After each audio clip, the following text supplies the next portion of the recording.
It's dangerous to put on an event without systems. Why? Because it costs you time and money and energy, and it affects the overall guest experience. So I want you to keep listening because I'm going to share with you part 2 of our conversation on the secret to removing yourself from the event planning process. This is going to help you save time, make time to do things that you really want to be doing during that process. It's going to help you be consistent event over event for your guest's sake. It's going to help you ensure that balls don't get dropped. It's going to help you give your team the autonomy and confidence that they need to do their jobs and make the magic happen for you. All that stuff we talked about back in part 1. So if you haven't already listened to part 1, go back and listen to it right now and then come back and listen to this episode. So in episode 1, we talked about what is an SOP and why does it work. And in this episode, we're going to talk about how you will make it happen. Before I get to that, I want to tell you about this client event I was at where it was about time for the offer to be made. And this was something that was so important to this client, obviously making some money, right? Don't we all want that?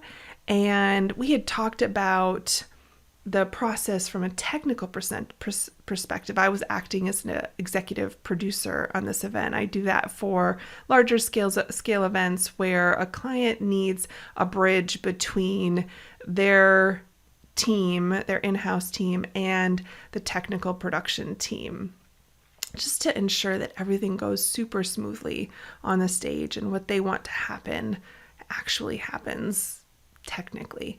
And so we had lots of conversations about technically how to make this happen for the virtual guests, and a little bit of conversation about how it would happen for the in-person guests because it was a hybrid event. But I got the sense that they had the ball when it came to in-person.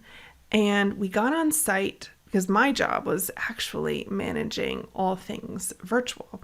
We get on site and I notice that it's almost time for the offer. And I'm wondering, why are there guests of the event sitting at the table for where, the table rush after the offer is made? People from the front of the room go to the back and they talk to representatives from the business about investing in the offer. Well, the table is there, but there's guests sitting at it. And I talked to someone from the business and they said they were just too nervous to go talk to those guests to make them leave. And I'm thinking, well, it kind of doesn't look like the table is ready to accept people when the table rush happens. And I wouldn't want guests confused. Like, is this where they're supposed to go talk to someone about the offer? Or is it somewhere else out in the hallway, and then have them go out in the hallway and no one be there, and then them be like, I'm hungry. I'm going to go get dinner. I'll worry about this later. And then later just never comes. Can you see how having some procedures in place and team members feeling empowered to execute on those procedures would be really helpful when it comes to increasing the sales at your next event? Yes, because I definitely saw a gap in how the table was set, how ready the team members, and then there were team members there to talk to people about the offer, but they were sitting on their laptops and working on stuff, and not as I would expect them to be standing ready with the pamphlet sitting there, the information at the ready. So it kind of looked like a place that you were supposed to approach.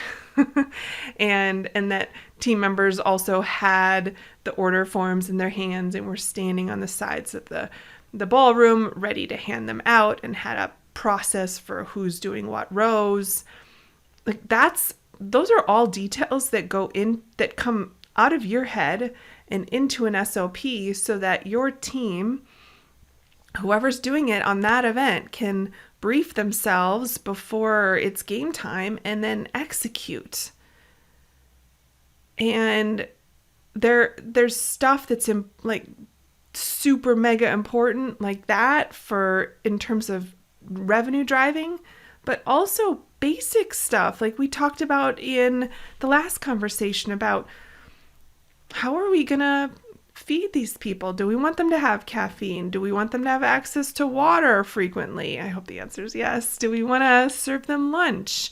If so, what types of food? When we make decisions from a hotel menu on what to serve or not to serve, like what do we choose? Do we ever choose fried foods or no? Do we always make sure there's labels on the buffet or no? This is stuff that I know you have preferences. And you're the CEO. You have been to a lot of events. You have a very clear vision in your head for how yours should go. And have you ever taken it out? And so, again, we talked about the what and the why in last week's episode, part 1. Go back and listen to that if you haven't.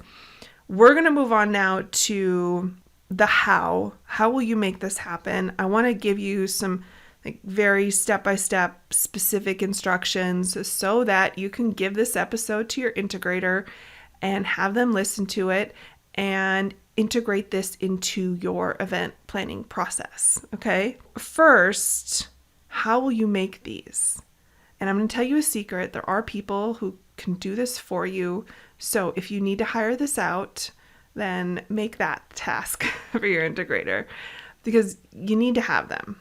First, the first step in how you're going to make them is identify the task and the Y times 2. We always talk about the Y times 2 in that world-class event planning formula. We're starting with identifying all the different tasks, just like brain dump it, and then figure out the why times 2 for each. Like, why is this important to the business that this be documented? And then also, why is this important to our guest? Okay.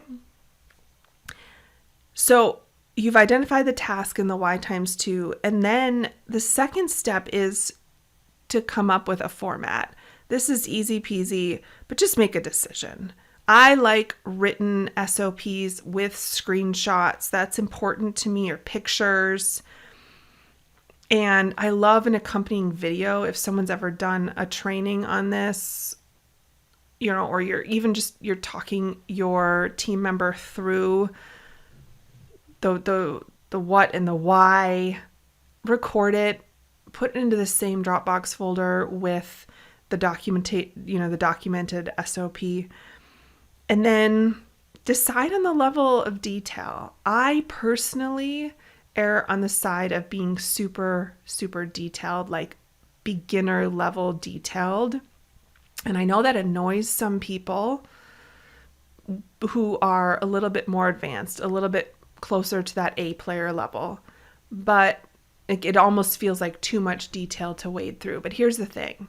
You never know when someone's going to get sick. You never know when someone is going to have to, go on vacation. That seems a little odd for this event example, but you never know when a team member is going to leave and you're going to be in a situation where someone else from the company or a new person has to backfill and do this role.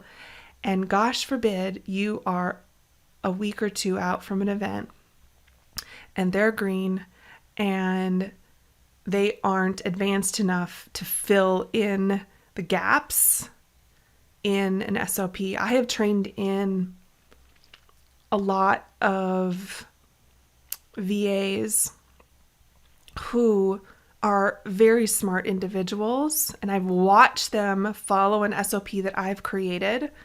And it has blown my mind where the gaps are. Like me thinking it was super detailed and then watching someone follow it and seeing what questions they run into has been so eye-opening for me. And I highly recommend you do this if you haven't already. And I think that's important that then you are able to fill in those gaps so that they aren't gaps. It doesn't leave something open to interpretation. Because gosh knows you have preferences and we want them followed for your event. That allows you to step back. So I think it's Michael Hyatt. I remember him making an offhand comment once about how, they have lots of events and he's just totally removed himself from the process. Like it's just, it's a well-oiled machine because it's all out of his head. So you're going to figure out the format. Again, I like written with screenshots or photos, an accompanying video if possible, and make it like beginner level detailed. So then the third part of this, how are you going to make it happen, is I want you to have a meeting with the team member who's going to write the SOP for you. And I want them to be taking notes. I want you to talk them through the 1 and the 2 that we talked about today, the identifying the task and the Y times 2, and also the format. And then paint a really detailed picture of what you want. And this can be where you record the Zoom.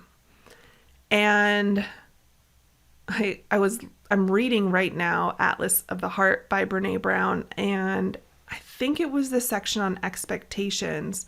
And she said, if she doesn't specifically do it when she's assigning a task to a team member, her team has trained to ask her the question, paint the picture for me.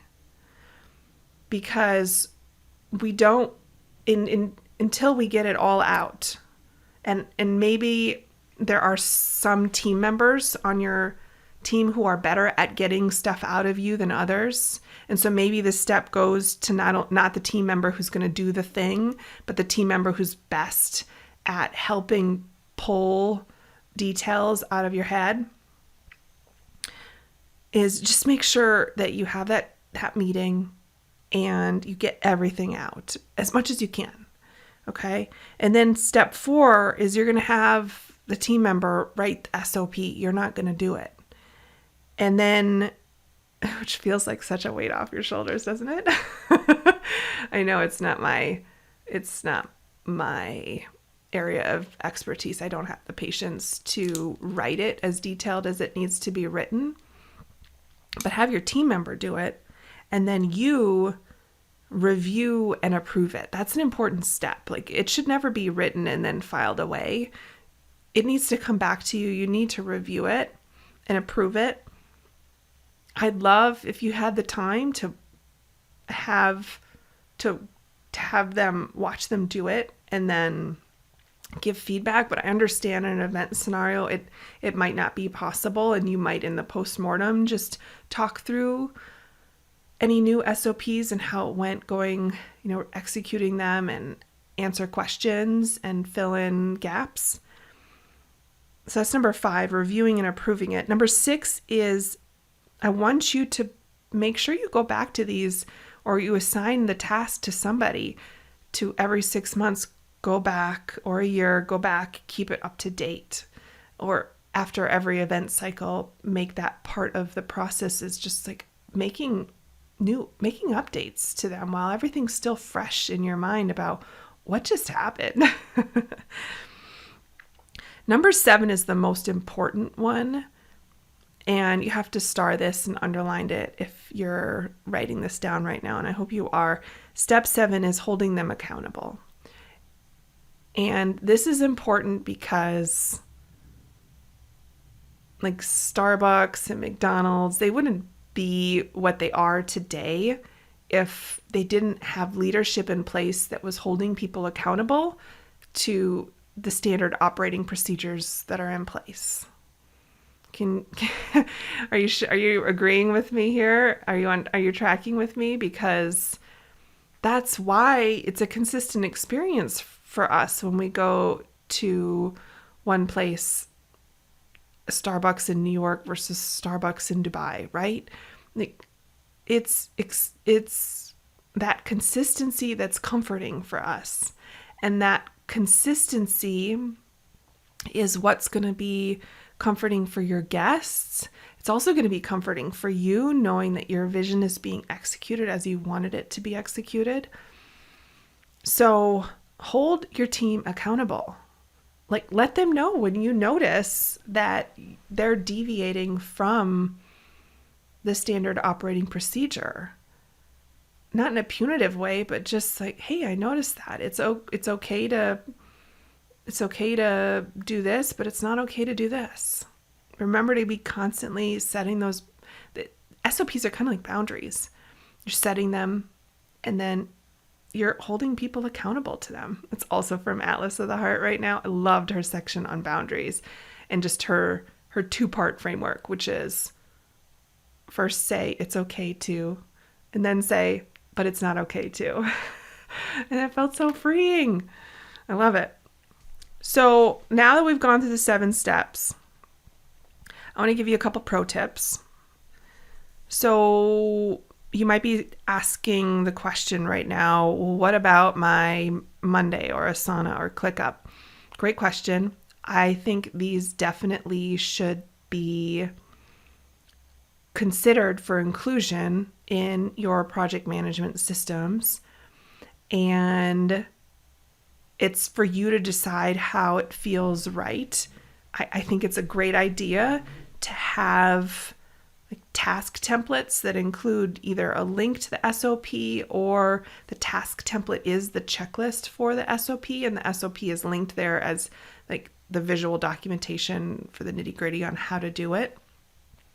So consider that. Also consider that when you are creating job descriptions for your employees, team members, whoever's helping with the event, consider linking these SOPs as line items in those job descriptions so that people, once they're in the job, they know where to go get the instructions on how to do the thing.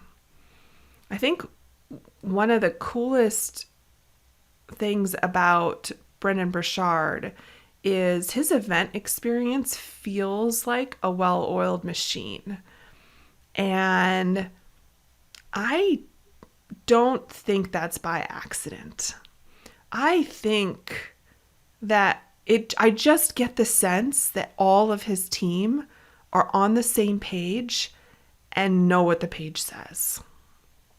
I went to probably 5 of his events, like large scale, like thousands of people each, in the span of a year. And I will say that all of them felt like a repeatable, scalable experience. And I loved it. As the event planner in me, the executive producer in me, just I had my head on a swivel, and I was just noticing that they've got their act together and they're on the same page, and someone's intentionally decided this stuff, and they're making it happen. So even though it looks effortless, I know there's so much intentionality behind it and leadership. And this whole conversation in both part 1 and part 2 of this conversation on removing yourself from the event planning process really is about you stepping into the next level of leadership in your business, in your events. And it's standard operating procedures. So sexy. I know, but it's the secret. So again, if you have not listened to part 1, I want you to go back and listen to it right now. And then the homework I have for you is sending this episode to your integrator so that they can go put this into practice for you. And I'm excited. I'm excited to see the next level, the next iteration of your events. I want you to send me a DM on the first SOP that you've decided to write for your events. I'm excited to hear what it is.